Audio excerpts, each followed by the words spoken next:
Yes, our children were indeed something to fear. They had turned into little monsters. But who was to blame? All the experts had an answer. Angry, heavy metal subculture. Where were the parents? Violent movies. South Park. Video games. Television. Entertainment. Satan. Cartoons. Doom. Society. Toy guns. Drugs. Shock rocker.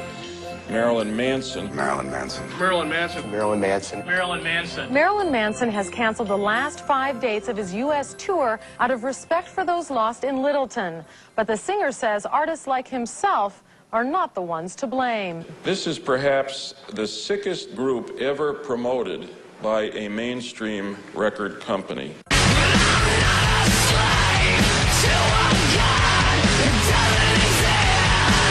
After Columbine, it seemed that the entire focus on why the shootings occurred was because the killers listened to Marilyn Manson.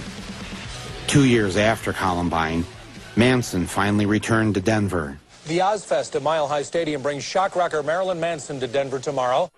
There were protests from the religious right. But I thought I'd go and talk with him myself. When I was a kid growing up, music was the escape. That's the only thing that had no judgments. You know, you can put on a record and it's not going to yell at you for dressing the way you do. It's going to make you feel better about it. Some will be so brash to ask if we believe that all who hear Manson tomorrow night will go out and commit violent acts. The answer is no. But does everybody who watches a Lexus ad go and buy a Lexus? No, but a few do. I definitely can see why they would pick me, because I think it's easy to throw my face on a TV, because I'm, in the end, sort of a poster boy for fear. Because I represent what everyone's afraid of, because I do and say what I want.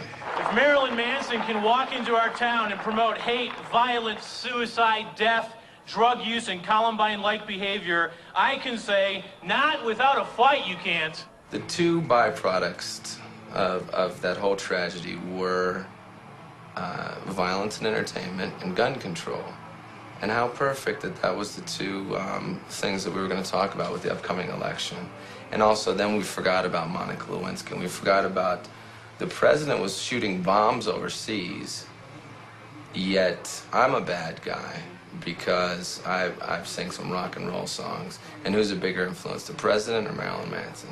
Do you know, I'd like to think me, but I'm going to go with the president. do you know that the day that Columbine happened, the United States dropped more bombs on Kosovo than any other time during that war? I do know that, and I think that that's really ironic, you know, that nobody said, well, maybe the president had an influence on this violent behavior. No, because that's not the way the media wants to take it and spin and turn it into fear, because then you're watching television, you're watching the news, you're being pumped full of fear. There's floods, there's AIDS, there's murder, cut to commercial.